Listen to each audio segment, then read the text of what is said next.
Di sebuah kosan yang terletak di daerah Jogja, sebuah cerita menyeramkan mulai berkembang. Kosan itu dulunya adalah rumah tua yang telah dipugar menjadi tempat tinggal mahasiswa. Terletak di pinggir jalan sepi, jauh dari keramaian kota, namun cukup dekat dengan kampus, membuat kosan ini menjadi pilihan bagi para mahasiswa yang mencari tempat tinggal yang murah dan tenang. Tokoh utama kita, Rizky, seorang mahasiswa semester pertama, baru saja pindah ke kosan tersebut. Ia memilih kosan ini karena harganya yang terjangkau dan jaraknya yang tidak terlalu jauh dari kampus. Sebagai mahasiswa yang baru pertama kali tinggal jauh dari orang tua, Rizky merasa sedikit cemas. Namun ia mencoba untuk tenang dan menyesuaikan diri dengan lingkungan baru. Sejak malam pertama Rizky tinggal di sana, ia merasa ada yang aneh. Awalnya, hanya suara-suara yang datang dari lantai atas, seperti langkah kaki yang berat dan desahan aneh yang terdengar samar. Namun, Rizky menganggapnya sebagai hal biasa. Mungkin penghuni kosan lain yang juga sedang bergerak di malam hari. Hari-hari pertama berjalan lancar, meskipun ada perasaan tak nyaman yang terus menghantui Rizky. Ia mulai berteman dengan beberapa penghuni kosan lainnya, seperti Dian, yang tinggal di kamar sebelah, dan Ardi, yang kamar kosnya terletak di ujung lorong. Mereka semua terlihat biasa saja, meskipun sering menghindari pembicaraan tentang kosan itu. Pada suatu malam, Rizky merasa haus dan memutuskan untuk turun ke dapur. Saat melintas di lorong yang gelap, ia mendengar suara bisikan halus, namun tidak ada orang di sekitarnya. Rizky mencoba untuk mengabaikannya, tapi entah kenapa, bisikan itu terasa semakin jelas. Ketika ia melangkah ke dapur, pintu belakang yang biasanya tertutup, terlihat sedikit terbuka. Padahal ia ingat sudah menutupnya rapat sebelumnya. Rizky mulai merasa takut, tapi ia memutuskan untuk kembali ke kamar dan tidur. Namun, tidur Rizky terganggu oleh suara ketukan pelan di pintu kamar. Saat ia membuka pintu, tidak ada siapa-siapa di luar. Suara itu semakin sering datang, dan seringkali ia merasa ada yang mengawasi dari luar kamar. Keanehan semakin menjadi ketika Rizky bertemu dengan Ardi di koridor keesokan harinya. Ardi tampak pucat dan gugup. Saat ditanya, Ardi hanya mengatakan bahwa ia merasa ada yang tidak beres dengan kosan itu, dan sudah beberapa kali mengalami hal yang sama seperti Rizky. Namun, Ardi menambahkan bahwa ada sesuatu yang lebih mengerikan yang ia temui di lantai atas, di ruang yang biasanya tidak digunakan oleh siapapun.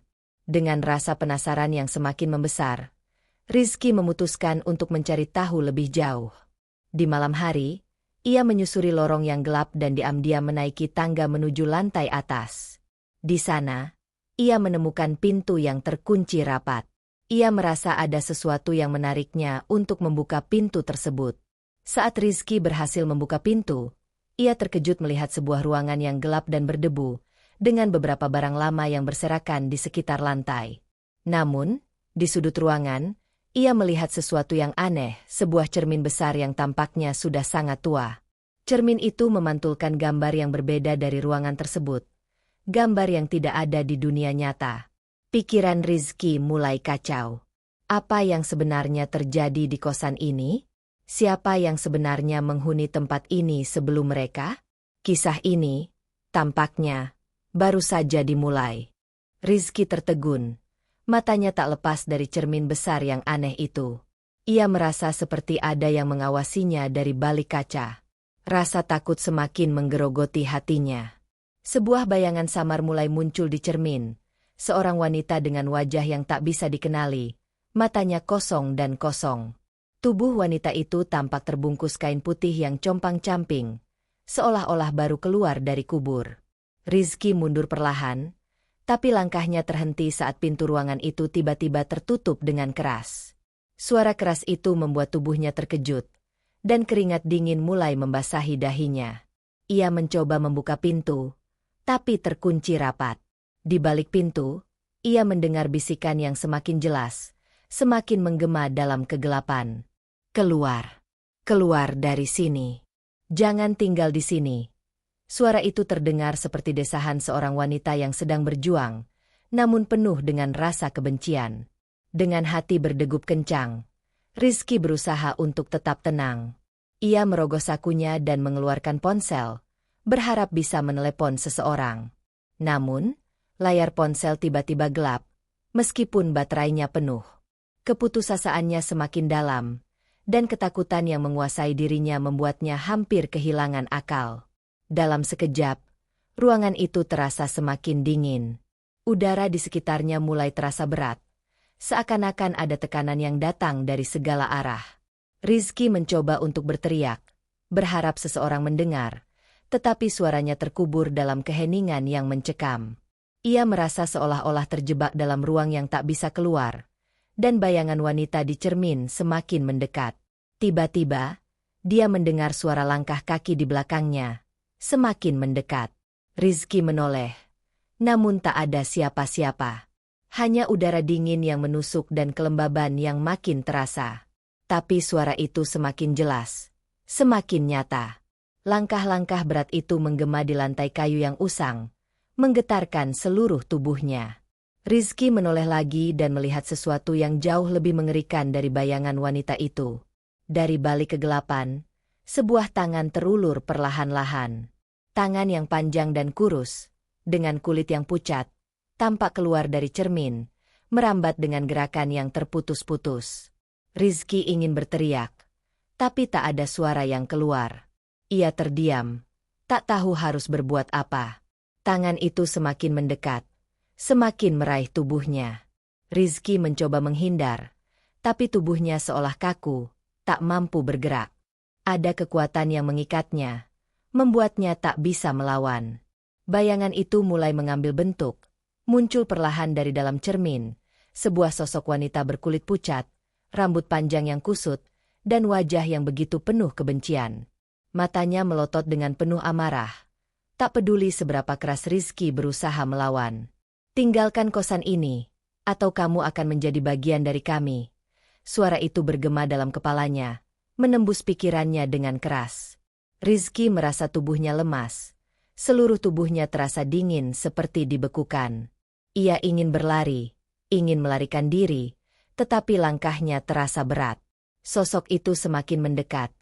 Wajahnya semakin jelas, mengerikan. Rizky merasa kegelapan menyelubungi seluruh ruangan, dan sosok itu mengangkat tangan untuk meraihnya. Tiba-tiba, lampu di ruangan itu menyala dengan terang, memecah kegelapan yang menakutkan itu. Rizky yang hampir pingsan menoleh, melihat Dian yang tiba-tiba muncul di pintu. Wajahnya pucat, namun penuh tekad. "Kamu, apa yang terjadi?" Rizky hampir tak bisa berkata-kata, masih terkejut dengan apa yang dilihatnya. Dian dengan tergesa-gesa menarik Rizky keluar dari ruangan itu. Namun di luar pintu, langkah kaki berat terdengar lagi. Mereka menoleh dan melihat Ardi, yang tampaknya sudah lama berdiri di luar, memandang dengan wajah penuh ketakutan. "Jangan keluar," kata Ardi dengan suara gemetar. "Kalian harus pergi. Itu bukan hanya legenda. Ini nyata. Mereka akan datang jika kita tetap tinggal di sini." Namun, sebelum mereka bisa melangkah lebih jauh, suara itu terdengar lagi, lebih keras dari sebelumnya. Suara bisikan yang menakutkan menggema di seluruh kosan. "Terlambat. Kalian takkan pernah keluar." Pintu yang mereka coba buka kembali tertutup dengan sendirinya. Mereka kini terperangkap dalam teror yang tak bisa dijelaskan. Kosan ini dulunya adalah sebuah rumah tua yang dibangun pada masa kolonial Belanda.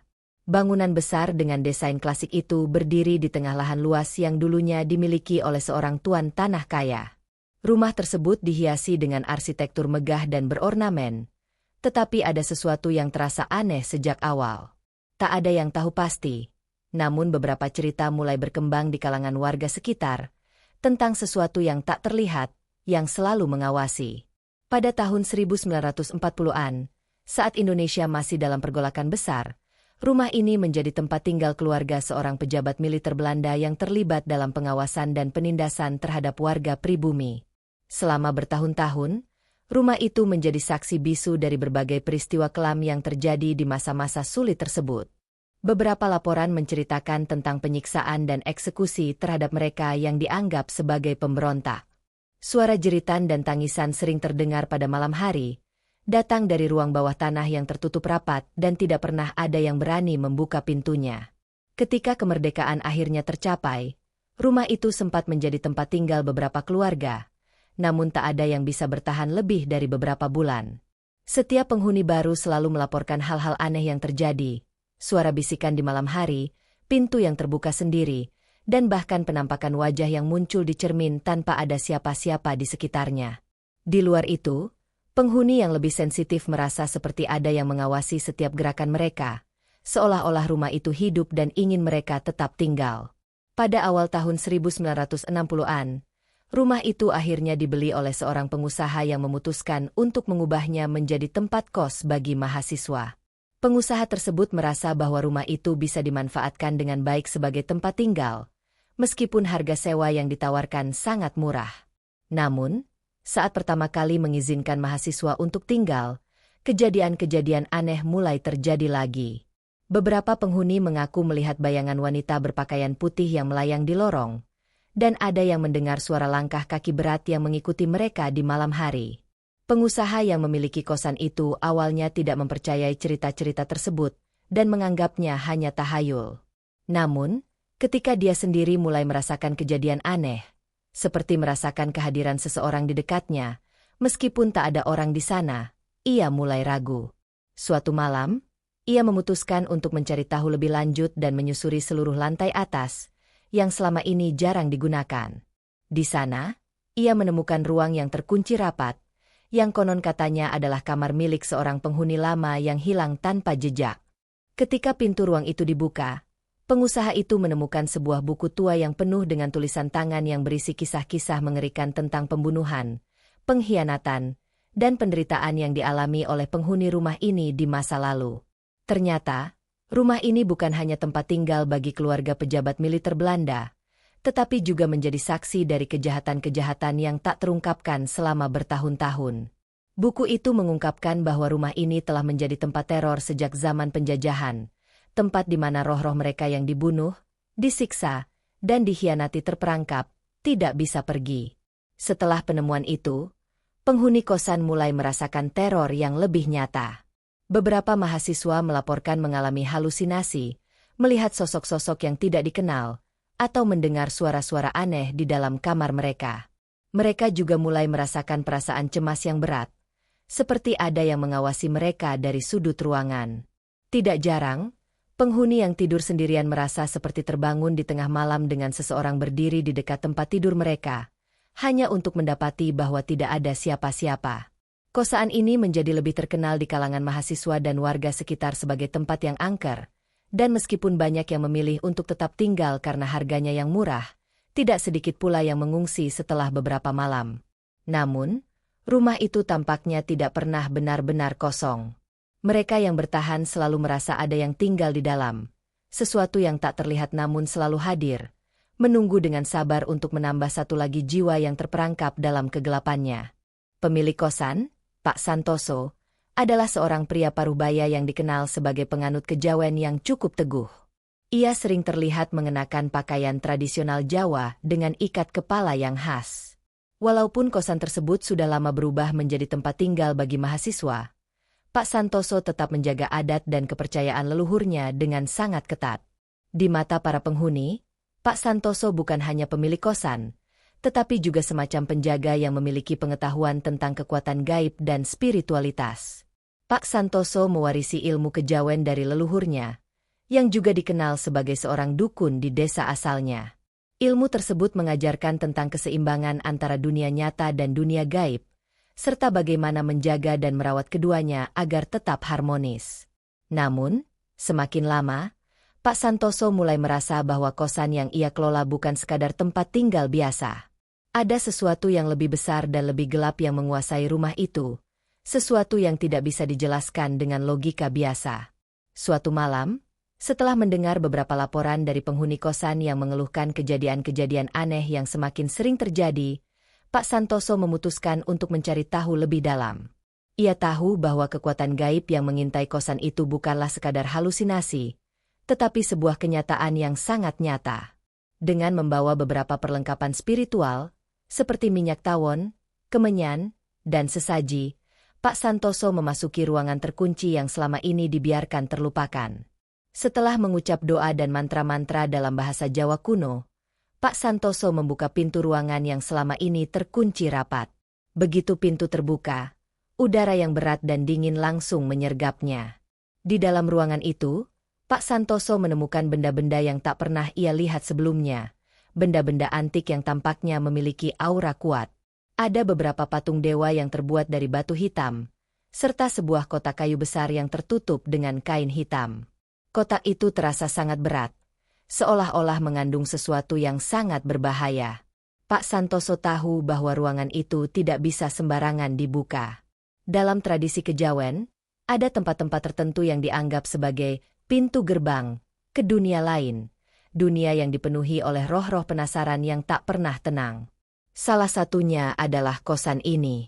Konon, selama bertahun-tahun, rumah ini telah menjadi semacam tempat berkumpulnya roh-roh yang tidak bisa pergi. Mereka terjebak di sini karena energi gelap yang berasal dari masa lalu, terutama pembunuhan dan pengkhianatan yang terjadi di dalam rumah tersebut.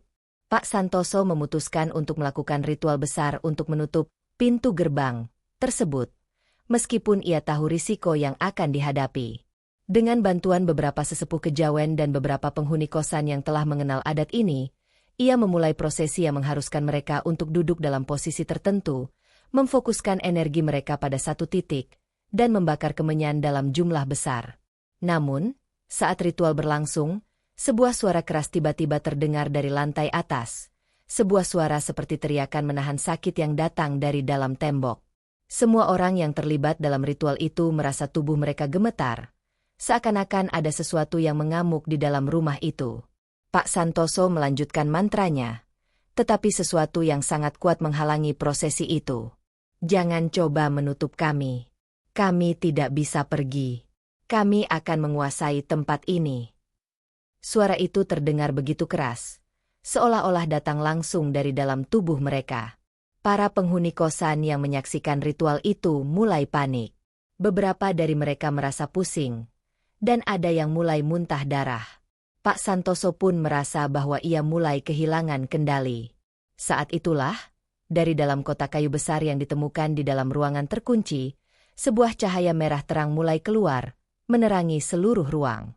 Dengan cepat, cahaya itu menyebar ke seluruh kosan, menembus dinding dan lantai, merasuk ke dalam tubuh semua orang yang ada di sana. Pak Santoso berteriak, mencoba untuk menahan energi yang sedang menguasai tempat itu, tetapi semakin lama semakin tampak jelas bahwa kekuatan yang ada di dalam rumah ini lebih besar daripada yang ia perkirakan. Ritual yang seharusnya menutup pintu gerbang, malah semakin membuka jalan bagi roh-roh jahat untuk masuk dan menguasai tempat itu. Hari-hari setelah kejadian tersebut, kosan menjadi semakin tidak aman. Penghuni yang bertahan mulai merasakan hal-hal aneh yang semakin mengerikan. Mereka yang tidak percaya pada cerita-cerita horor sebelumnya mulai merasa terperangkap dalam teror yang nyata. Beberapa dari mereka mulai merasa tubuh mereka lemah, seperti ada yang menghisap energi mereka. Bahkan, ada yang tiba-tiba jatuh sakit tanpa sebab yang jelas. Pak Santoso, meskipun dengan pengetahuan spiritualnya yang luas, akhirnya menyadari bahwa kosan ini sudah tidak bisa lagi dijaga dengan cara biasa. Energi yang terkumpul di rumah ini sudah terlalu kuat, terlalu gelap untuk dikendalikan oleh siapapun. Ia merasa seperti ada sesuatu yang lebih besar sedang menunggu di balik kegelapan, menunggu saat yang tepat untuk menghancurkan semua yang ada. Setelah kejadian ritual yang gagal, Pak Santoso semakin menarik diri dari penghuni kosan. Ia jarang muncul di hadapan mereka, hanya sesekali berjalan di lorong dengan tatapan kosong yang seolah-olah melihat jauh ke dalam dunia lain. Namun, saat malam tiba, seringkali terdengar suara langkah kaki Pak Santoso yang terdengar berat dan menyeramkan, berjalan dengan tujuan yang tak jelas. Beberapa penghuni kosan yang mulai merasa ada yang tak beres mulai mencurigai sesuatu yang lebih gelap di balik peristiwa-peristiwa aneh itu. Rizky, bersama dengan beberapa teman kosan lainnya, seperti Dian dan Ardi, mulai mengumpulkan informasi. Mereka ingin tahu lebih banyak tentang Pak Santoso dan apa yang sebenarnya terjadi di kosan itu. Mereka memulai penyelidikan kecil-kecilan dengan menggali informasi dari penghuni kosan yang lebih lama. Dari percakapan-percakapan yang berhasil mereka kumpulkan, mereka mengetahui bahwa Pak Santoso bukanlah pemilik biasa. Ia tidak hanya penganut kejawen biasa. Ia adalah seorang penerus ilmu mistis dari leluhurnya yang sangat kuat, dan salah satu bagian dari ajaran itu adalah kebutuhan akan tumbal untuk menjaga kekuatan yang diwariskan kepadanya. Tumbal ini, menurut cerita, harus diambil dari orang-orang yang tinggal di rumah itu, mereka yang dianggap tersesat, atau mereka yang memiliki energi yang bisa digunakan untuk memperkuat ritualnya. Berkaca pada sejarah kosan yang sudah dilalui, Pak Santoso telah mengorbankan beberapa penghuni sebelumnya. Dalam ritual yang dijalankan oleh leluhurnya, roh-roh mereka yang telah meninggal atau menjadi tumbal akan tetap berada di dalam rumah, menjaga dan memperkuat kekuatan gaib yang ada. Konon, setiap kali seseorang yang tinggal di kosan ini terpilih, mereka akan menjadi bagian dari energi kehidupan yang lebih besar. Dan, tumbal, mereka akan dimanfaatkan untuk melanjutkan tradisi kejawen yang sangat kelam itu. Sebelumnya, penghuni yang menghilang secara misterius, termasuk seorang mahasiswa yang tinggal di kamar sebelah Rizky, ternyata telah dipilih oleh Pak Santoso sebagai tumbal. Ada yang mengatakan bahwa orang-orang itu terpilih secara tak sengaja, tetapi ada juga yang percaya bahwa Pak Santoso sengaja memilih mereka, melihat potensi energi mereka yang lebih besar atau bahkan tanda-tanda tertentu yang hanya bisa dilihat oleh orang yang berilmu. Malam itu, Rizky, Dian, dan Ardi memutuskan untuk menyusuri lorong yang lebih gelap menuju ruang bawah tanah yang sebelumnya tidak pernah dibuka. Mereka berharap menemukan sesuatu yang bisa menjelaskan lebih lanjut mengenai praktik gelap yang dilakukan oleh Pak Santoso.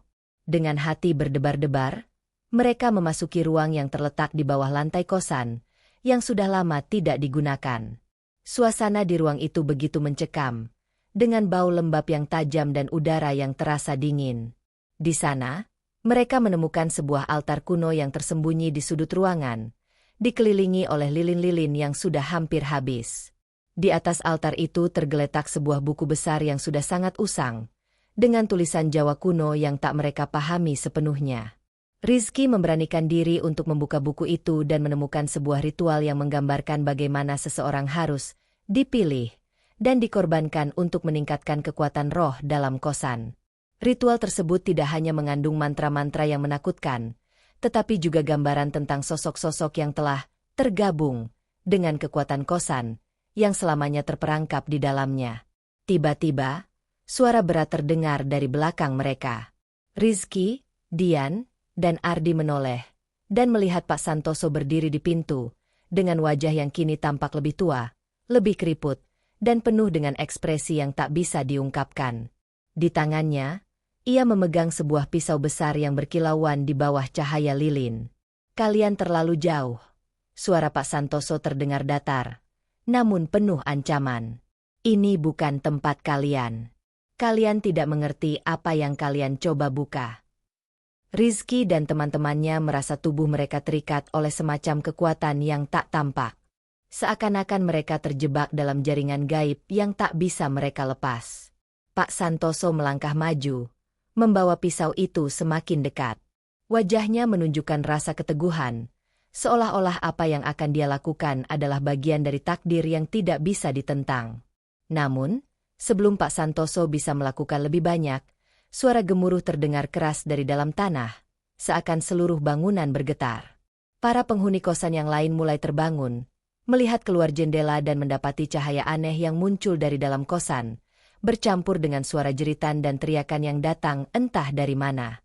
Keanehan ini membuat beberapa orang terpaksa melarikan diri, sementara yang lain semakin penasaran dan merasa terhimpit oleh kehadiran yang mengerikan. Pak Santoso, dengan wajah yang semakin berubah, akhirnya berhenti sejenak, seolah-olah sedang menilai sesuatu dalam dirinya sendiri. Ada sesuatu yang mulai melawan kekuatan gelap yang selama ini dia jaga.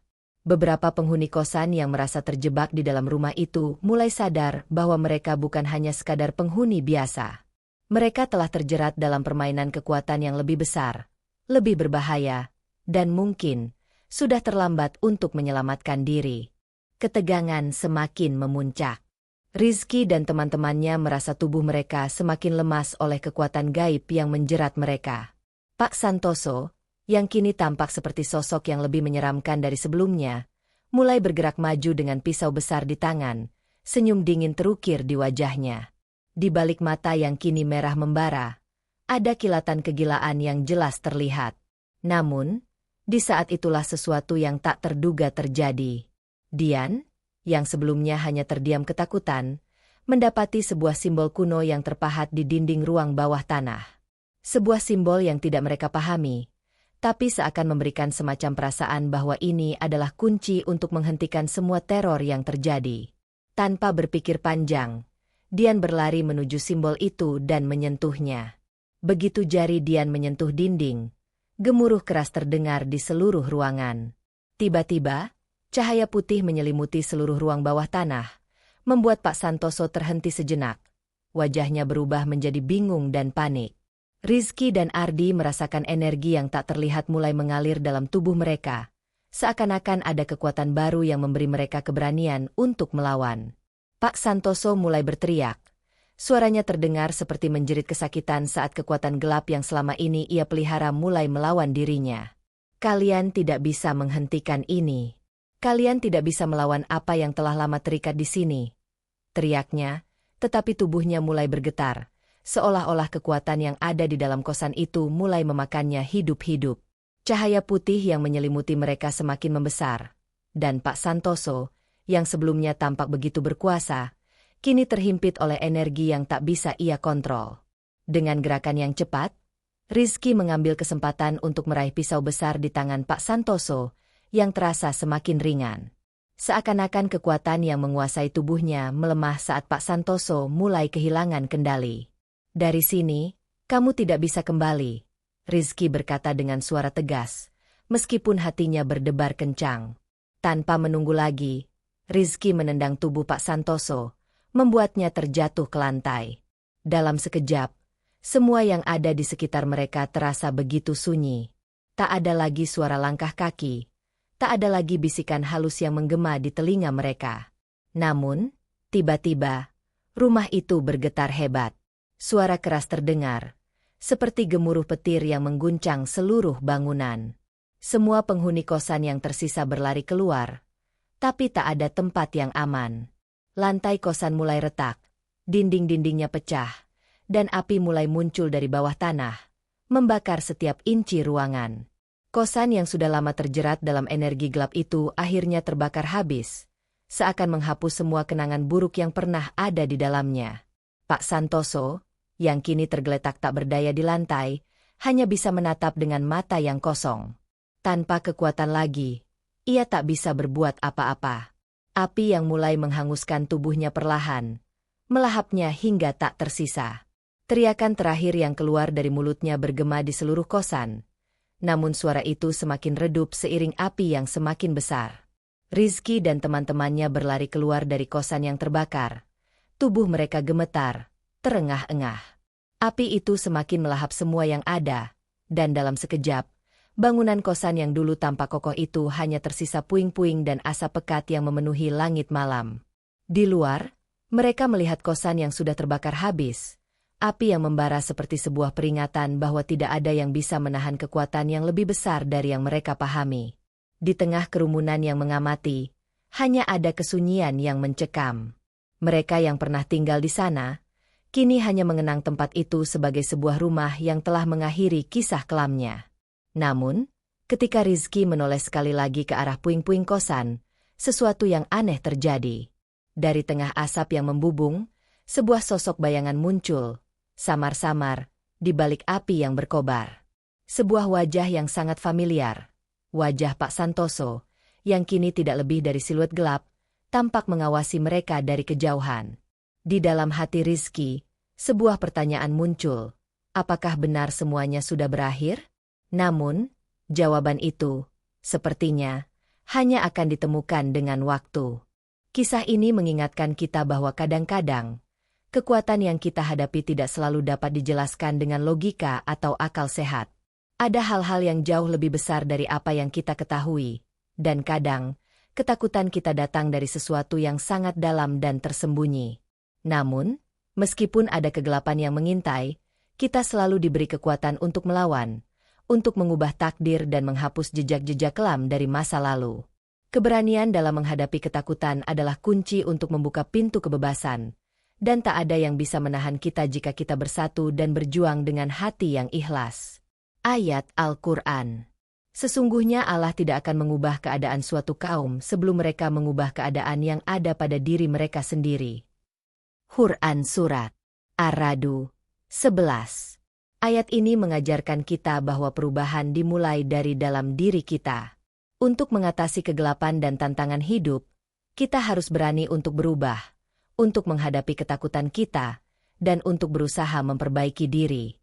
Hanya dengan begitu kita dapat mengubah nasib kita menjadi lebih baik. Ajakan untuk subscribe. Terima kasih telah menyimak cerita horor ini.